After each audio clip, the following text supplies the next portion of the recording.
Hello, space engineers. This is Splattercaster, and today I'd like to take you on a quick tour of my best mining ship. This ship that you're looking at represents 8 or so years of mining technology that I've been working on.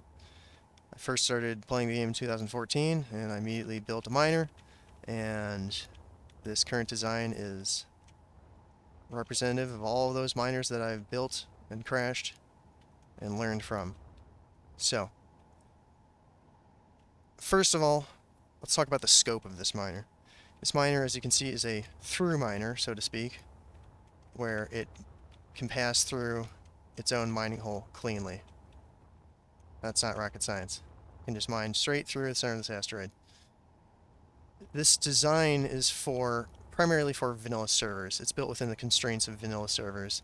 So it's completely vanilla. It has no scripts or anything. One thing to note is on vanilla servers, you are only allotted 5 drills per person. So in order to really maximize this design, it helps to have a second person who can place these 3 additional drills.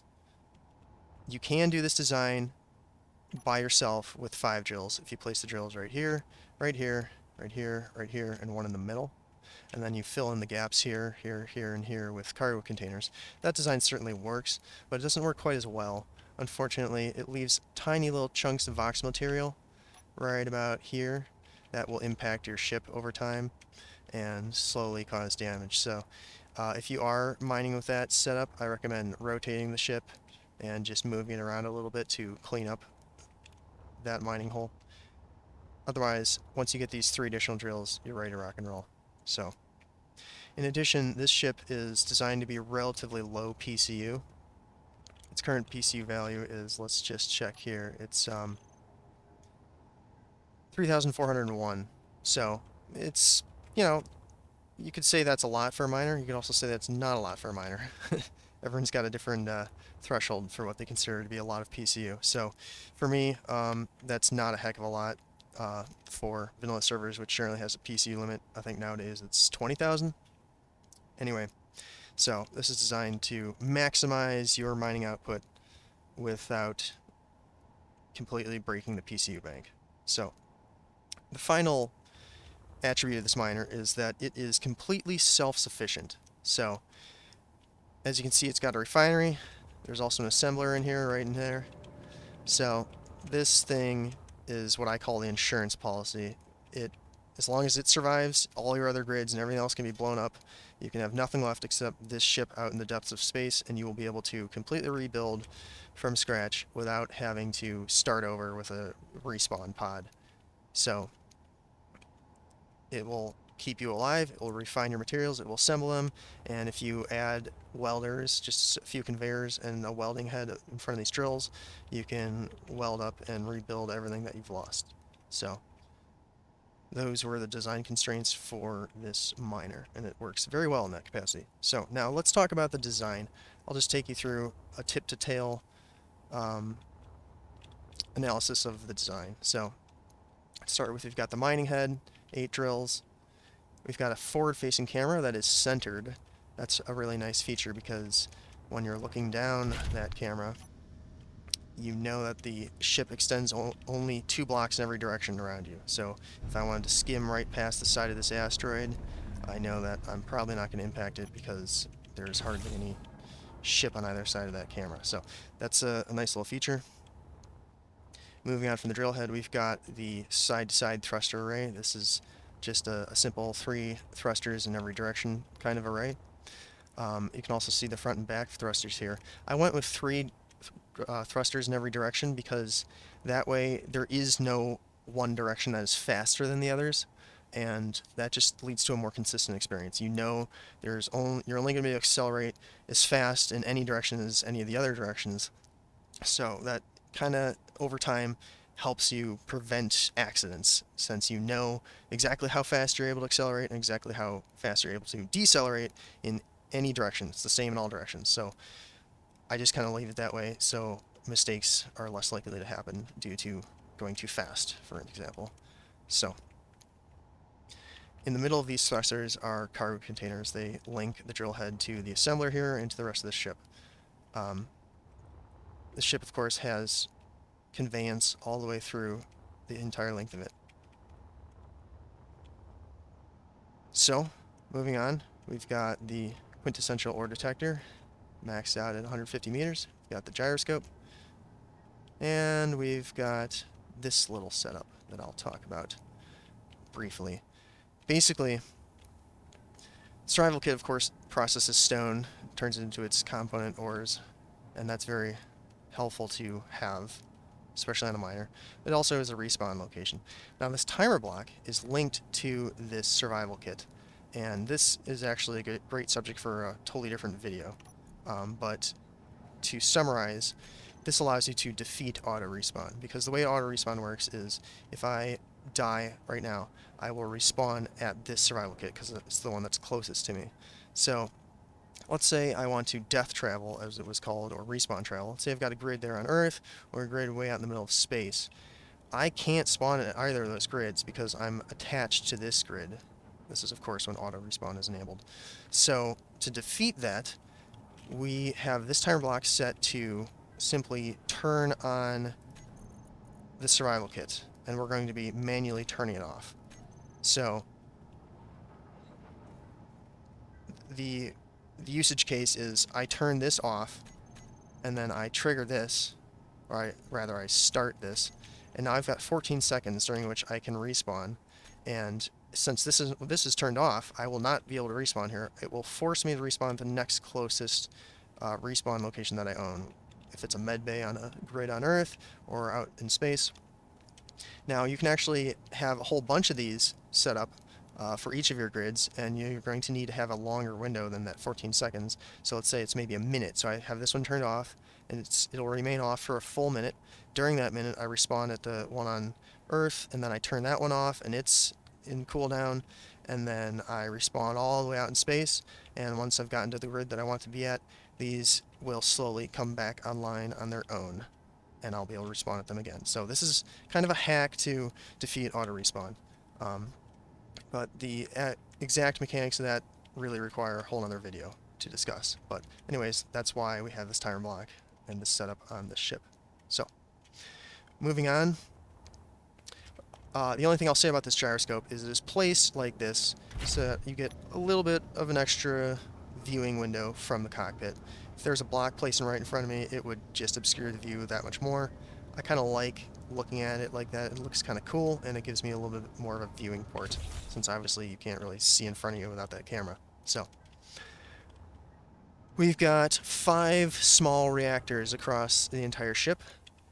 This ship is perfectly power balanced, so with all systems operating at full blast, with the ship maneuvering at high speed in space, and everything running, refining, assembling, jump drive, recharging, drills on, lights on, stone ejection, gravity, all that stuff. Everything turned on, and it will not overload the reactors. So, that's a must-have, of course. I think they actually top out at maybe 95% or so of total usage, which is, you know, that's exactly the way you want it. So there's our refinery, of course. These thrusters, the forward and backward thrusters, I kind of like this design. It gives the ship a unique look to it. Of course, there's a 3-block damage radius in front of all these thrusters, so we have this gap here just to account for that. Since we can't have them facing forward because of the mining head, that is the design to accommodate that. So I kind of like the way it looks. Moving on, we've got the jump drive. Of course, there's not a whole lot to say about this, but you definitely want to jump drive on your miner. I mean, when you're fully loaded and it's time to get back to base, instead of slowly crawling your way through space, you can just jump there. It also works great for scouting for ores. You can set it down to 7 or 10 kilometers and jump to the nearest asteroid really easily. It saves a lot of time when you're scouting for ores. Moving on, we've got one of the nicest systems I've come up with. Of course, I'm not the only person who's come up with this. This is a stone ejection system. It is comprised of these 3 blocks, this gravity generator, this connector, and this conveyor sorter. So that connector should be differentiated from this connector. This is just the primary connector for offloading the ship. It's based on the port side right in the middle. Easy to access location. Anyways, the stone ejection. Let's take a look at how that's configured. basically it is this, where is it? Trash. I've got it labeled as trash. It is these 3 blocks. So the connector is set to collect all, turned on, and throw out, turned on. And it is collecting stone via this conveyor sorter, which is whitelisting for stone. So only stone is allowed to pass through this conveyor sorter. Drain all does not need to be enabled, thanks to Tigger for that tip. You can actually just leave this off, and this thing will still just filter out stone exclusively into the connector, which then, of course, collects all and throws it out. Now, this gravity generator is actually set to reversed, so it throws the stone out the back. This is nice for keeping a nice clean mining hole, so instead of having stone pellets build up behind you, this will actually fling them clear of the asteroid. That's quite a handy thing, and I'll show you what that looks like in just a moment here. And we've got a cryo chamber. Of course, this is great for, if you want to log out and log back in right on the same grid. Easy peasy. It also has a function of being a passenger seat for a second person. Maybe it's the guy that gave you those 3 extra drills. Anyway, if it's time to jump across space and there's 2 of you, one can be in the pilot seat, of course, and one can sit in this cryo chamber, and you will both be able to hop across the galaxy and have your merry adventures together. So, last but not least, we've got this interior turret. Now, obviously, this thing is not capable of much in the terms of attack or even defense. I mean, it might be able to defend against a dude in a spacesuit who's coming after you in your mining hole. Might be able to kill him, maybe not. That's not what it's for. What it is for is a advanced detection system to let you know there are players nearby. So if I am in this ship and I am viewing things in third person, I can just keep an eye on that interior turret. And if it suddenly snaps to a target, hones in on an enemy target, maybe even starts firing, I know that there's a contact nearby and it's time to leave. So really, that's the only function. It's not really to do any actual damage to anybody. It's really just to let me know when there's a contact nearby and that it's time to get the heck out of Dodge. So that's it for the design. Lastly, I will just walk you through the hotkeys and what all they do. So, number 1 is the forward drill group. Press it to turn on, press it to turn it off. That's nothing new. Number 2 is the camera, of course. It's nice to be able to see where you're going. Number 3 turns on and off the lights. I should have mentioned that when we were talking about the design. The lights are 4 interior lights set to maximum radius. They are set in 3 blocks from the end of the ship on all sides. And they just illuminate the ship nicely for you. And they also illuminate the mining hole you're in quite nicely. So it really helps to be able to see what you're doing when you're way deep inside of an asteroid. So, number 4 is an interesting one. This is a system that is incredibly helpful for a whole range of scenarios and different ships, especially for hydrogen ships, but it also works great for miner.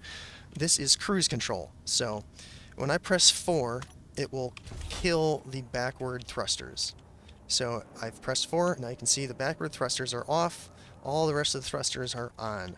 Now this will basically allow the ship to have cruise control.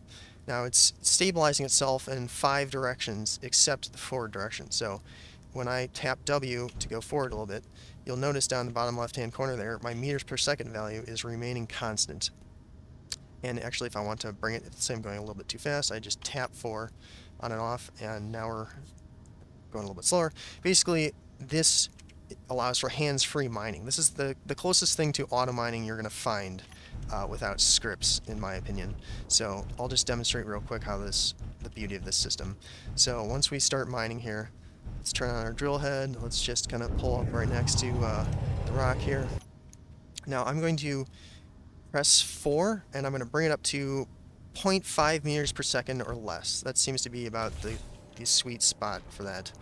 And if I press Control Z, I've now dampened myself to the ship. And as you can see, the miner will just auto-mine its way through this rock indefinitely. This is really a nice feature. I mean, it's really nice. So, the 0.5 meters per second accounts for just the drill mechanics of space engineers. As you can see, we will just drill our way through here without touching, and it won't ever hit the rock, and nothing really bad should happen. I mean, you know, never say never, but anyways, we hop back in, turn that off. I'm sorry, we turn the thrusters back on, rather, by pressing 4, and now we've stopped. So, yeah, like I say, that will just go ahead and mine all the way through the entirety of this asteroid without you even sitting there or doing anything. So, quite a nice system for mining. Anyways, moving on. 5 controls the primary connector. It just switches the lock for, you know, the primary port side connector, so you can connect your base station and offload your ore. 6 turns on and off the interior turret at the rear. So if you've got a friendly who is not associated with you and is technically considered a bad guy, you don't just automatically start shooting at him. You know, that's nice to be able to turn that off so you don't kill somebody you don't want to kill. Number 7 is an interesting one. A lot of people know about this and a lot of people don't. Number 7 is a different way of controlling the mining head. Basically, if you go to block tools, and you take drill here and move it down, this is a separate thing from the drill group. This is just setting your mouse to activate any drills on the ship, basically. So when I click the mouse, if you hear it clicking,